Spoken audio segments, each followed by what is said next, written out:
మీరు ఉపవాసం ఉండండి. నా వంట మనిషి కూడా, నా ఇల్లు ఊడ్చామా, నా మేకప్ వేసామా, నాకు నీళ్లు తోడామా, ఎంతమంది అయితే పనులు ఉన్నారో వారి చేత కూడా ఉపవాసం ఉండిస్తానంటుంది. సాధ్యమైందా? మా అన్నిట్లో సహకరిస్తారు, కానీ నాతో పాటు భోజనం చేస్తారా? చేస్తాము. నాతో పాటు పిక్నిక్ వస్తారా? వస్తాము. నాతో పాటు షికారుకు వస్తారా? వస్తాము. నాతో పాటు ఊర్లో వస్తారా అంటే వస్తామంటారు.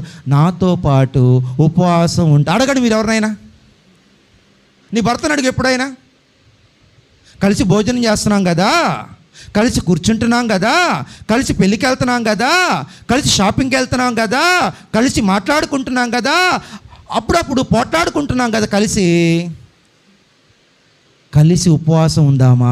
అడగండి నీ కొడుకుని, నీ భర్తను అడుగు, నీ చెల్లిని అడుగు, నీ కోడలను అడుగు. ఉంటుందా?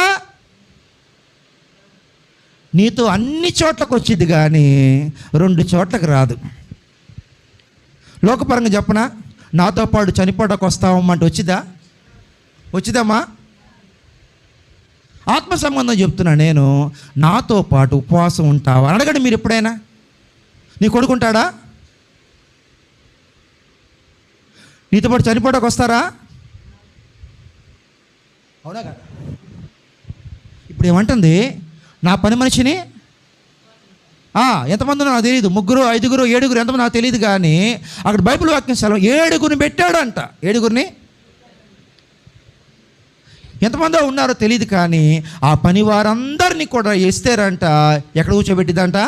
ప్రార్థనలో కూర్చోబెట్టిద్దంట, ఏడుపుల మధ్య కూర్చోబెట్టిద్దంట, దేవుని పాదాల దగ్గర కూర్చోబెట్టిద్దంట. నేను అడుగుతున్నాను, నీ ఇంటి వారినే నువ్వు కూర్చోబెట్టలేకపోయావు, నీ పని వారిని కూర్చోబెట్టగలవా నువ్వు దేవుని దగ్గర? సాధ్యమైద్దా? సాధ్యమైద్దా? నేను అంటున్నాను.